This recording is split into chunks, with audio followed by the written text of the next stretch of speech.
دل تو چیرا تو بہت کام رفو کا نکلا، کسی نے کہا تھا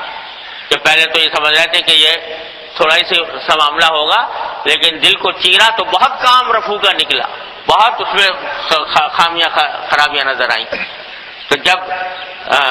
جائزہ لیں گے حقیقت پسندی سے لیں گے اور اللہ تبارک و تعالیٰ کے دین کے اوپر عمل کرنے کے لیے لیں گے اور سچ مچ لیں گے تو پھر بہت چیزیں نظر آئیں گی، اور پھر ان کی اصلاح کی تدبیر کرنا بھی یہ چوتھا بڑا اہم کام ہے جو اس ماحول میں کرنا چاہیے۔ حدیث میں قرآن کریم نے فرمایا ہے اور اس کی مزید تشریح رسول کریم صلی اللہ علیہ وسلم نے فرمائی ہے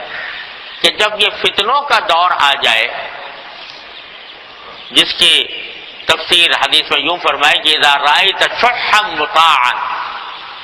جب دیکھو کہ مال کی محبت کے پیچھے چل رہے ہیں لوگ، وہوا متبعا، اور خواہشات نفس انسان کی رہنما بنی ہوئی ہے، ہر کام خواہش نفس کی بنیاد پر ہو رہا ہے، وہ دنیا موسرتن، اور دنیا کو آخرت پر ترجیح دی جا رہی ہے، وہ اعجاب کل ذی رائع برائیہ، اور ہر انسان اپنی رائے پر گھمنڈ میں مبتلا ہے، دوسرے کی بات سننے کو تیار نہیں ہے۔ یہ چار علامتیں بتائیں، ایسا لگتا ہے جیسے آج کے ماحول کی تصویر کھینچ دی ہے رسول کریم صلی اللہ علیہ وسلم۔ مال کی محبت کے پیچھے چل رہے ہیں لوگ، خواہشات نفس کے پیچھے چل رہے ہیں،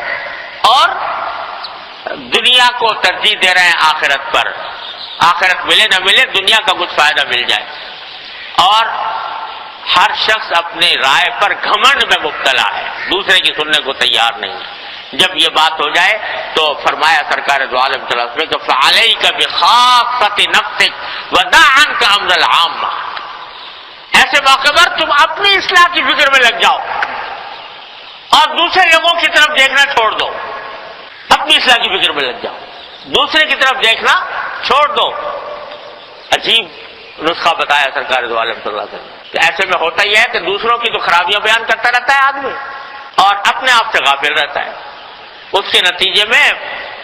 معاشرے کے اندر اور فساد اور خرابی اور برائی پیدا ہوتی ہے۔ لیکن اگر انسان اس وقت اپنی اصلاح کی طرف متوجہ ہو جائے، اپنے آپ کو درست کرنے کی فکر کر لے، تو کم از کم ایک آدمی سنور گیا، ایک آدمی سنور گیا، ایک چراغ جل گیا۔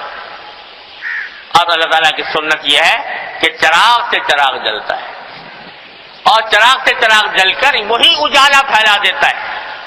رفتہ رفتہ حالات بدل جاتے ہیں۔ لہذا دوسروں کی کیا ذکر فکر چھوڑ کر اپنی اصلاح کی فکر کرو، یہ ہے پیغام سرکار دو عالم صلی اللہ علیہ وسلم کا آج کے دور میں، یہ ہے۔ تو چوتھی بات یہ ہے بھائی کہ ہر شخص اصلاح کی فکر میں لگ جائے، اور اس کا طریقہ یہی ہے کہ تھوڑا وقت نکالے اور اپنا جائزہ لیں، جہاں جہاں خامیاں غلطیاں ہیں ان کو درست کرنے کی فکر کریں۔